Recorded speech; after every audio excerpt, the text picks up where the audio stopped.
Good morning, everyone. Today I'm going to be sharing my lesson demonstration on equivalent fractions. So a couple of things I'd like you to know before I start the lesson is first, throughout the lesson you're going to see pictures from a page in a textbook. That textbook is Big Ideas Math, the 4th grade math textbook. So I did base my lesson on a lesson from inside that textbook. Second, also, is that this lesson could be taught in person and online, but I'm going to teach it and give a demonstration as if I were doing it in person. So as the class comes in the morning, they will see this projected on the whiteboard, and I would ask my students to pull out their textbook to this page and to work on finishing this warm-up activity. And so what this warm-up activity is having students do is to shade the second model on each pair to show an equivalent fraction and then write the fraction. And so students will be familiar with this because they would have done this yesterday. This would have been yesterday's class talking about modeling equivalent fractions. So I'd give them like 1 to 2 minutes to work on this. And when they're finished, I would ask students to pair up with a student next to them and share what they got for their answer. And then after I give them 1 to 2 minutes to share, I'm going to pause and then call on students and ask them to share what their answer was. And if I see at this point that students are not understanding or having some misconceptions about the lesson, I would pause and just review what we had learned yesterday to make sure that everybody is on track for today's lesson. So moving on, I would say our objective. Today, students will use multiplication to find equivalent fractions. Yesterday they had learned to model equivalent fractions. Today, they're going to use multiplication to find those equivalent fractions. And so I would begin the lesson at this point by watching a video about making equivalent fractions.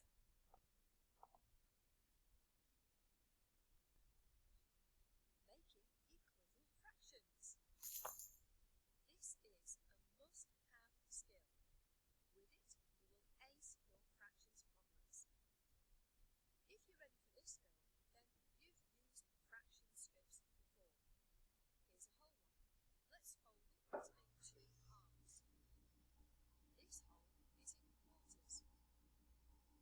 This is in sixths. So I'm going to skip a little bit through the lesson. So she talks about equivalent fractions and she models them, and then she goes into talking about multiplying. So I get this equivalent fraction. A factor of 4 gets this equivalent fraction. And when I use 5, I get this equivalent fraction. So this video goes through and explains how to model fractions and then how to use multiplication to write equivalent fractions. So now, class, we're going to do an example together. So we have the fraction 3/5, and we've modeled this through having 3/5 here. We have 3 pieces colored, and there's 5 total pieces. Remember, that's how we write fractions. Now, if I want to write an equivalent fraction, I can multiply, right? We could split that model in half into 2 pieces, and here we can also do the same thing by multiplying the numerator and denominator by 2. Now over here, this little speech bubble tells us something. It says that 2 over 2 equals 1. So it says multiplying the fraction by 2 over 2 is the same thing as multiplying it by 1. Therefore, because of the identity property of multiplication, we are not changing the value of the original fraction. A times 1 equals A. So basically, because 2 divided by 2 equals 1, we're multiplying the whole fraction by 1, so we're not changing the value of the fraction, we're just changing what it looks like. So let's go ahead and solve this fraction. So we have 3 times 2 is 6, 5 times 2 equals 10. So an equivalent fraction of 3/5 is 6/10. Let's look at another example. Let's look at half, and let's multiply it by a factor of 3. So let's say 1 times 3, class, is 3. 2 times 3 is 6. So an equivalent fraction of 1/2 is 3/6.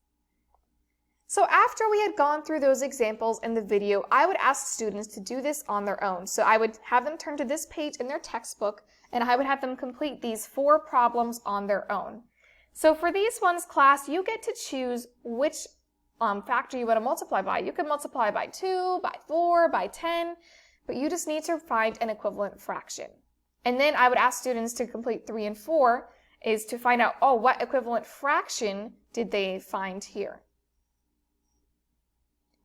So after I'd given students a chance to work on this, I would come back as a class, and I would have them tell me what answers they got, and we would talk about them. And I would kind of do a little bit of checking with understanding at that point, saying, oh, okay, they understood it, or they need a little bit more help in this area. So after I could see that students had a good understanding of it, I would send students who seemed like they were doing well to work on this page and finding equivalent fractions.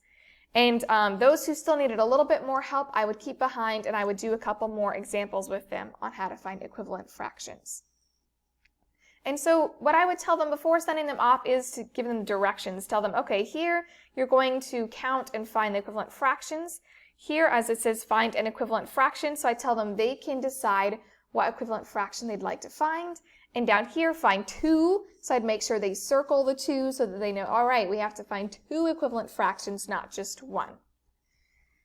After we'd done this, and I'd given them some time to work on this, we would go on to our exit ticket. So as we're about 5-8 minutes near the end of class, I would have them do their exit ticket.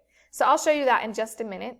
But I'd also like to show you this. So for students who finish early and have some extra time or need some enrichment, this is what I would have them do. It's a color by code, and so they'd be finding equivalent fractions. So here, all the equivalent fractions of half, they would color blue. So like here would be half, 3/6. So all of those would be colored blue. And then like the 1/3 fractions, like 3/9, that would be colored red, because they would have to find fractions that are equivalent to these ones and then color them the corresponding colors. So it's a little bit more challenging than what we covered in the lesson, but I chose this activity because it's for students who need that extended practice and enrichment. All right, so here is the exit ticket I would give students at the end of the lesson. So I would ask them to pull out their Chromebooks, and I would give them the link to go to this site. I would ask them to put their name and their email. And so here's the questions I would ask them at the end of the lesson. So in one sentence, describe how to find an equivalent fraction using multiplication. So they would just have to write a sentence there. Basically, I use that question just to see and make sure that they understood and got what we were talking about. And then here's the technical part of putting it together, kind of a review of modeling, making sure that they can model an equivalent fraction to 2/3. And then the other questions have them actually finding equivalent fractions using multiplication. So here's one where they pick multiple choice. There's 2 where they have to find 2 equivalent fractions using multiplication. And finally, there's a little word problem here that they would have to use multiplication to figure out the answer to. And so this is the lesson that I would do with my students on equivalent fractions. And I would use this to monitor whether they had been able to successfully understand the lesson. Thank you.